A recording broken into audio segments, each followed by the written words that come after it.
Senhores professores, muito bom dia. Eu sou o professor Alessandro. Gostaria de mostrar para vocês hoje um aplicativo chamado Documentos, que faz parte do Google Suite for Education, ok?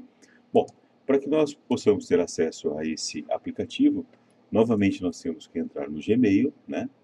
Nesta opção aqui nós temos uma série de aplicativos e também os documentos, né? Este aplicativo, na verdade, ele é um editor de texto. Algumas pessoas podem estar se perguntando, puxa vida, mas eu estou agora aqui tendo aulas sobre como usar um editor de texto. Não é essa a minha intenção. A minha intenção é mostrar um editor de texto que está disponível numa plataforma e que pode nos ajudar na questão de compartilhamento de arquivos e também alguns outros recursos. Eu separei aqui um pequeno texto, né, uma ideia sobre o que é internet das coisas, só para que nós pudéssemos ter um pequeno pedaço de texto para trabalharmos com ele. Um dado interessante é um editor de texto que logo no começo já te dá a opção bem simples e bem fácil para que você possa atribuir o nome para esse arquivo. Então aqui nessa opção de cima, né, eu já tenho como dar um nome para o meu arquivo, renomear se assim for o meu desejo, ok? Várias opções iguais a outros editores de texto, né, os menus que estão aqui disponíveis nessa linha, as ferramentas de resumo, né, enfim, igual aquilo que vocês já estão acostumados. Na, na opção arquivo, né, tem um hall de subopções, vamos dizer assim, eu começo aqui pelo compartilhar. Um dado muito interessante, né, eu posso já de imediato passar esse arquivo para uma série de pessoas que podem estar relacionadas ou interessadas nesse arquivo. Basta que eu escolha as pessoas e disparar para ela através do enviar. Eu acho muito rápido essa questão de usar os documentos, né, para envios de arquivos. Um outro dado interessante, né, eu posso ter aqui, ao solicitar a criação de um novo, né, abrir uma planilha, um software de apresentação, criar um formulário, enfim, um rol de opções aqui que estão às minhas disposições. Bom, eu posso fazer uma cópia. Algumas pessoas têm o hábito, né, de sempre manter uma cópia daquilo que esteja fazendo, com medo de se perder, né? Tem aqui uma informação dizendo que isso é uma cópia, né, para garantir que não perca aquilo que tenha feito. Continuando então, aqui eu tenho como enviar por e-mail, né? Nós temos quase que uma opção similar ao compartilhar. Eu tenho aqui uma opção de transformar offline, aquele documento que você quer deixar guardado, não quer que outras pessoas tenham acesso. Eu posso trabalhar a questão das versões, né? Nomear uma versão, né? Por exemplo, eu quero saber, dizer que essa versão aqui é a versão 1, né? Ou pode ser chamado de versão 2, caso a versão 1 já exista. É uma forma de organização. Posso conhecer os históricos das minhas versões, para saber quantas versões foram feitas, o que tem guardado dentro de cada uma delas. Eu posso renomear por aqui ou simplesmente acessando essa parte de cima. Eu posso mover para uma pasta, mover para uma lixeira, publicar na web, né, criando um link para ela, né, disponibilizando, né. Eu posso mexer nos detalhes, saber quando que eu gravei, que hora, né. Eu posso também escolher um idioma, né. Nessa parte de idiomas, que aqui aparece, né, é interessante essa parte porque a configuração para verificar a ortografia e também uma outra possibilidade que nós temos aqui no documento, que é a digitação por voz, a configuração do idioma é muito importante. Bom, configuração de páginas, simples igual aos outros editores, retratos, paisagens, tamanho de papel, margem inferior, margem superior, né? E também aqui a opção de imprimir, onde eu posso fazer a impressão ou simplesmente gerar um PDF. Bom, dentro do editar, segue aquele padrão, né, onde eu faço as seleções, posso recortar, depois eu posso, vamos voltar no mesmo lugar aqui para não ficar diferente, posso colar, posso fazer, desfazer, posso excluir, posso selecionar tudo, posso localizar e substituir, né? Isso aqui eu acho que é bem tranquilo. Bom, passando agora para o ver. Dentro desse ver, nós temos algumas opções aqui que eu gostaria chamar um pouquinho a atenção, né? É claro que eu tenho algumas formas de layouts, mas eu tenho aqui um dado que me ajuda muito. Por exemplo, eu quero trabalhar no modo sugestão, né? Edição é um modo padrão, que todo mundo entra, altera, salva, por aí se vai. No modo sugestão, tudo que for escrito, né, ele aparece em verde, ou seja, isso aqui é uma informação que alguém fez como uma sugestão, ela ainda não é definitiva, né? Então essa condição de sugestão ela é interessante quando você está compartilhando um arquivo com alguém, pedindo para que ele faça algum tipo de sugestão, depois encaminhe para você. Vejam que eu tirei o modo sugestão, né? A exibição de régua, né, é interessante também, caso alguém goste de ficar tendo uma visão mais exata em que ponto do documento que está. As barras, é muito interessante esse aspecto aqui, exibir barras de ferramentas de equação. Alguns professores necessitam, né, de trabalhar com algumas fórmulas, né? Por exemplo, vamos achar fórmulas aqui, ó. Aqui, ó. Eu estou querendo achar alguma coisa ligada à raiz. Então, mostro ele lá. Eu posso estar com a necessidade de alguns símbolos, né, que eu não tenho disponível no meu teclado.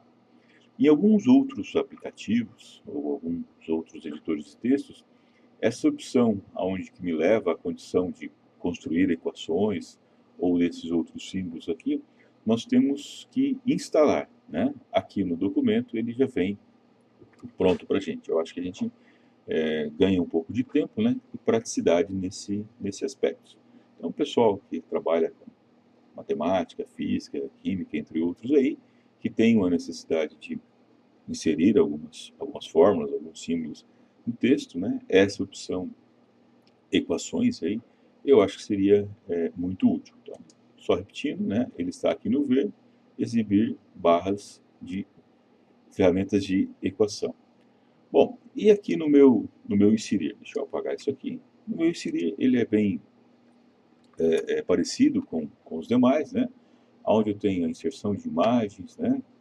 A questão das tabelas, né? Posso escolher uma tabela, 2x2, 3x3, 4x4, isso aí fica à vontade. Eu acho que trabalhar com tabela é igual a qualquer outro editor de texto, né?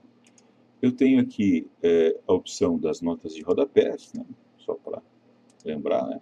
Venho aqui, insiro a nota de rodapé, ela vai mostrar no final do meu texto, eu vou compor essa nota.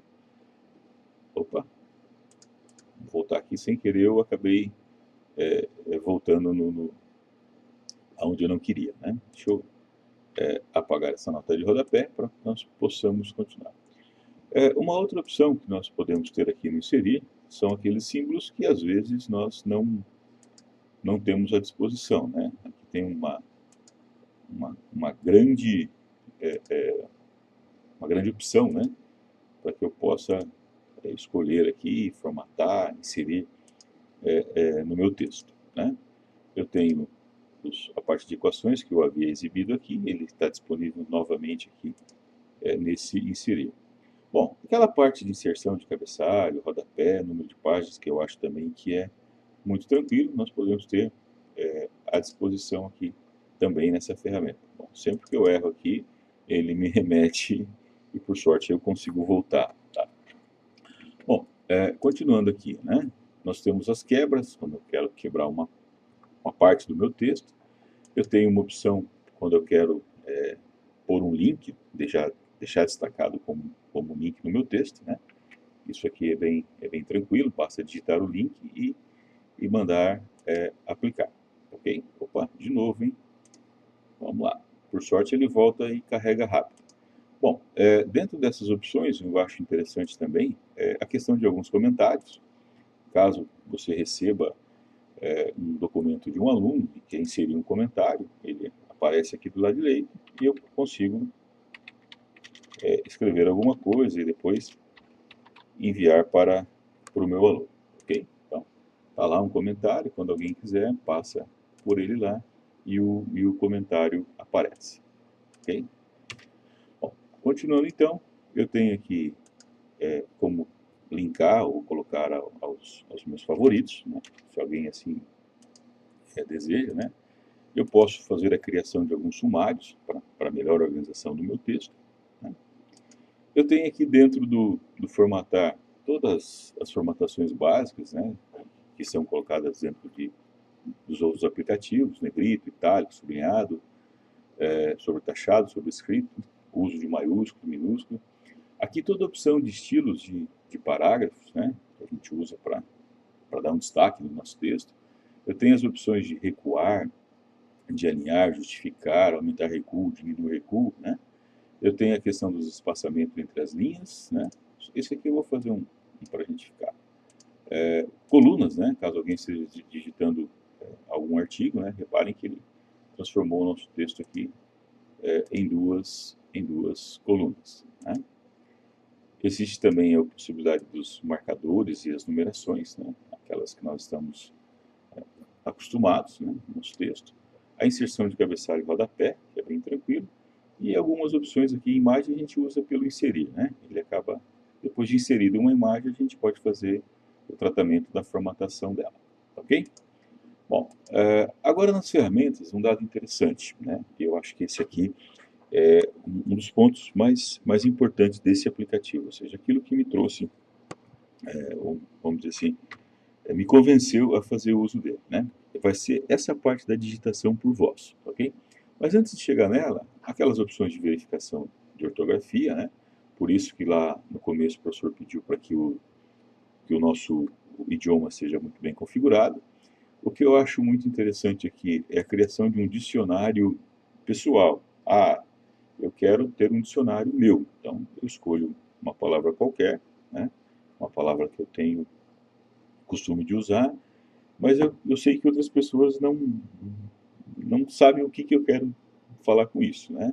Então eu venho aqui e coloco uma palavra. Então eu vou falar assim, olha, eu tenho uma ideia de falar eita, né? O que é esse eita, né? Esse eita pode ser alguma coisa que eu estou querendo dizer, olha, eita significa tá ruim, tá chato, alguma coisa nesse sentido. Então ele começa a fazer parte do meu vocabulário, do meu dicionário, né? Às vezes isso não é tão importante, eu só citei um exemplo bem simples, né? Até tolo, vamos dizer assim, mas para que vocês possam ter esse tipo de informação, né? Eu tenho aqui algumas opções que às vezes ajudam, por exemplo, às vezes você tem que fazer um documento e tem que, olha, esse documento não pode passar de um número X de palavras. Então você consegue ter uma informação, é claro, solicitando a seleção do texto, onde você tem o número de páginas, o número de palavras, o número de caracteres. Isso aqui é interessante às vezes quando você vai fazer um resumo de um artigo e lá diz, olha, você não pode passar de 500 palavras, né? Isso pode ser utilizado, né? Posso revisar edições sugeridas, eu posso explorar o meu documento, né? Onde eu vou andando, por exemplo, pelas informações, ele me traz algumas referências na web, né? Então, você tem aqui uma opção dentro do seu texto e algumas informações que podem ser coletadas fora daqui. Eu posso ter a questão de vínculos de outros objetos, alguma coisa nesse sentido. A questão de dicionário, que eu acho outro ponto importante, é onde você pega aqui, por exemplo, né, escolhe uma palavra, por exemplo, internet, dou um enter, ele traz só o que o dicionário tem a respeito de internet. Eu quero saber, por exemplo, o que é conexões, ou conexão, vamos dizer assim. Opa, escrevi errado aqui. E ele me traz, né? Em alguns editores de texto, às vezes nós temos um dicionário, mas nós temos que ficar atualizando, ou às vezes saindo do próprio programa para poder acompanhar isso aqui, né? Continuando dentro do ferramentas, uma outra opção interessante também é a questão da tradução dos documentos. Às vezes nós pegamos um texto em português ou em inglês, selecionamos, abrimos o tradutor, para que depois a gente possa ter no idioma desejado. Aqui no caso, o que eu vou fazer? Eu vou só aumentar um pouquinho o tamanho do meu texto, né? E aqui no ferramentas eu vou pedir para traduzir o documento, né? Eu vou escolher um idioma, né? Vamos achar aqui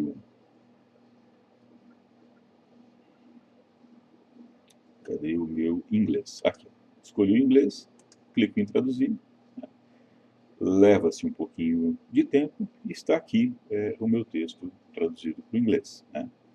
Vou voltar esse texto para o português, ferramentas, traduzir o texto, vou escolher o meu idioma, opa, vamos lá, cadê o português do Brasil? Português, só tem português aqui. Traduzir, né? Repare que ele vai gerando cópias, né? Às vezes você pode até aproveitar essas traduções e salvar como outras versões, né? A minha primeira foi essa que eu escolhi, né? E agora, dentro das ferramentas, o que eu acho que é o ponto alto da coisa aqui, né? Eu vou escolher aqui nas ferramentas a opção digitar por voz. Quando eu clico na opção digitar por voz, aparece o microfone aqui do lado esquerdo, né? Clique para falar.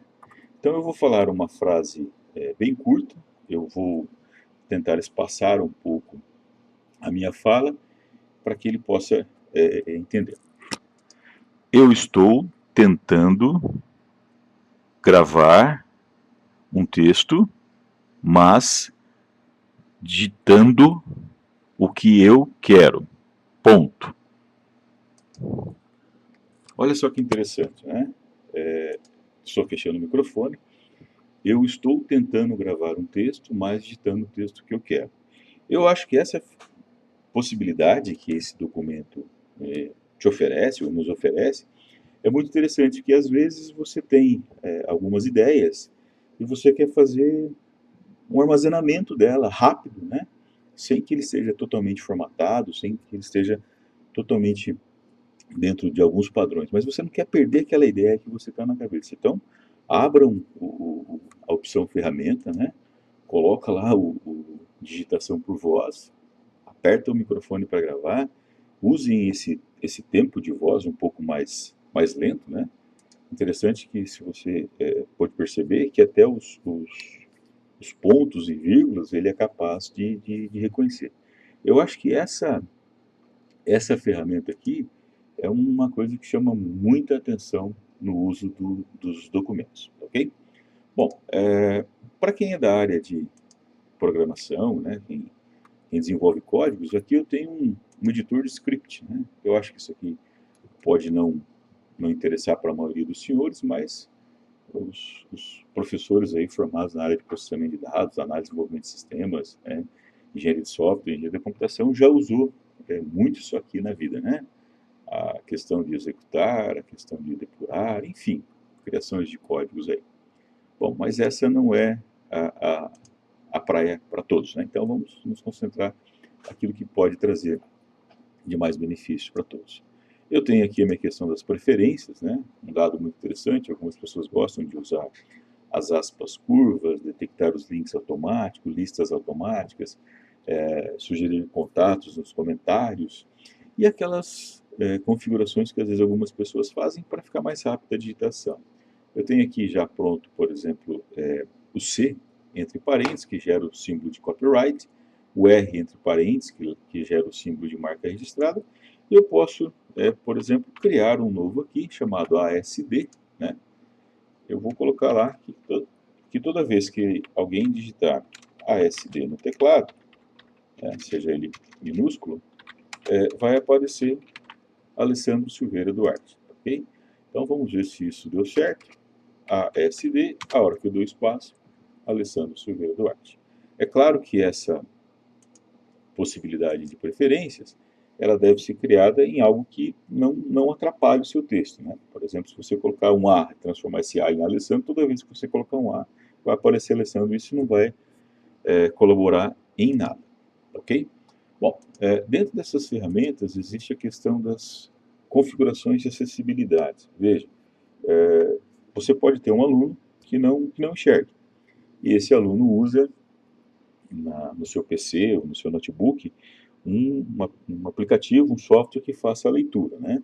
Então, sempre que você redigir um texto aqui usando documentos, deixe ativado, né, a compatibilidade com o leitor de tela, né? Então, por exemplo, existe um software chamado JAWS, que o aluno usa para fazer toda a leitura de tela. Se você não deixar compartilhado, pode ser que isso não fique disponível e o software dele não consiga capturar. Há possibilidade também para que você deixe seu texto na possibilidade de lupa, né? Quando o cara tem um software que vai passando por cima do seu texto e o seu texto vai sendo ampliado como se fosse o uso de uma lupa. Então, essas configurações aqui, dadas as circunstâncias, vocês podem mudar ou não. Por default, nós deixamos como está, ok? Bom, a parte de complementos, né? Essa parte de complementos é muito interessante, né? Embora nós tenhamos uma série de opções nessas ferramentas, nós podemos aumentar a oferta, né, de ferramentas no nosso aplicativo. Aqui nesses complementos, né, nós temos aqui uma série de opções, né? Se nós olharmos aqui, alguns são gratuitos, outros não, enfim.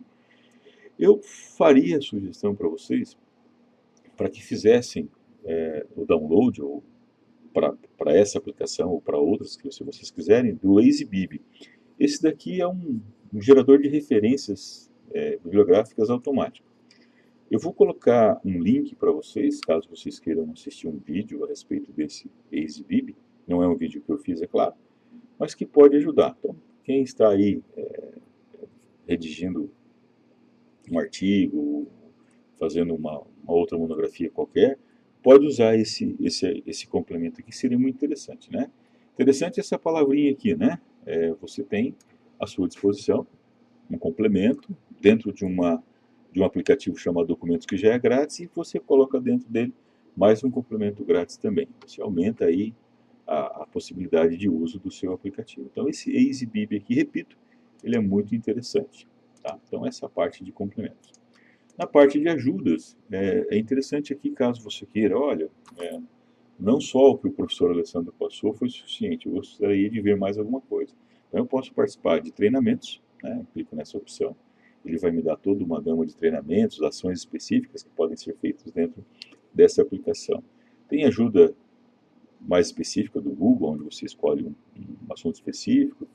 Você pode ter acesso a atualizações, se informar um tipo de problema, denúncia de abusos autorais, algumas coisas que podem ser detectadas por você, e aqui você vem e faz os seus comentários. Nas teclas de atalho, né, algumas pessoas gostam dessas teclas de atalho, Ctrl B, Ctrl S, Ctrl alguma coisa. Então você pode olhar aqui uma série de atalhos que você pode ter. Por exemplo, aqui, na formatação de texto, eu tenho aqui formatação de texto, negrito, itálico, sublinhado, taxado, Ctrl B, Ctrl I, Ctrl U. Vou pegar aqui na formatação de parágrafo. Veja, eu quero usar título 1, título 2, como é que eu faço? Então tem lá, Ctrl Alt 0, Ctrl Alt 1, Ctrl Alt 2, né? E toda uma gama. Tratamento com objetos, Ctrl Alt K, Ctrl Alt J, questões das edições, e assim por diante. Navegação, menus, comentários, né? Vamos fechar aqui. Está demorando um pouquinho, né? Então, ajuda e comentários. Acessibilidade, né? Neste caso aqui, você tem uma série de opções, né, que você pode utilizar. Por exemplo, eu quero ouvir uma seleção. Seleciono aqui um pedaço e peço para ouvir. Falar a formatação. Veja, é interessante que vocês tenham no computador de vocês um bom microfone, que ele seja muito bem configurado. Então, todas essas opções que você pode usar por voz, ela seria um ganho muito grande, vamos dizer assim. A questão de comentários, também eu posso ter todas essas opções. A questão de rodapé, aqui no caso, não por voz, mas eu poderia estar me movendo, né, por todo o meu texto. A questão de título, mover entre eles. A questão dos elementos gráficos, encontrá-los de uma forma mais fácil. A questão de listas, as questões de links, as questões das tabelas, as questões de erro de ortografia e a questão de informação. Bom, senhores, nessas opções aqui, eu passei de uma forma muito rápida, porque vídeos muito longos, às vezes, acabam cansando as pessoas. Bom, o que eu gostaria de ter como resumo deste aplicativo, né? Ele é um aplicativo, repito, que está dentro do Google Suite, né? Uma vez tendo acesso ao Gmail, ele está à sua disposição. O lado interessante que eu gosto muito, eu acho que vocês puderam perceber, é a questão da digitação por voz. Isso me trouxe ganho de muito tempo, né? Nós professores, às vezes, estamos lendo um conteúdo aqui para fazer um resumo, para levantar um material para uma aula, e você acaba, eu gostei dessa informação, puxa vida, então este documento aqui tem de importante tais e tais palavras ou tais e tais frases. Então, ao invés de você ficar digitando, você liga o seu microfone, começa a falar, depois você aplica toda a formatação. Bom, senhores, eu espero que tenham gostado desse vídeo, espero que vocês pratiquem. É claro que eu vou passar alguns exercícios para vocês, espero que esse documento agora possa ser usado por vocês. Gostaria de agradecer a alguns alunos que, além de postar o código da disciplina do Classroom, me mandou no e-mail, eu tive a oportunidade de entrar na sala de aula, né? Então agora eu gostaria que, se vocês fossem criar outros Classrooms, ou se fossem fazer alguns outros questionários para o Kahoot, etc. e tal, que fizessem uso dos documentos, ok? Então, por hora, é só.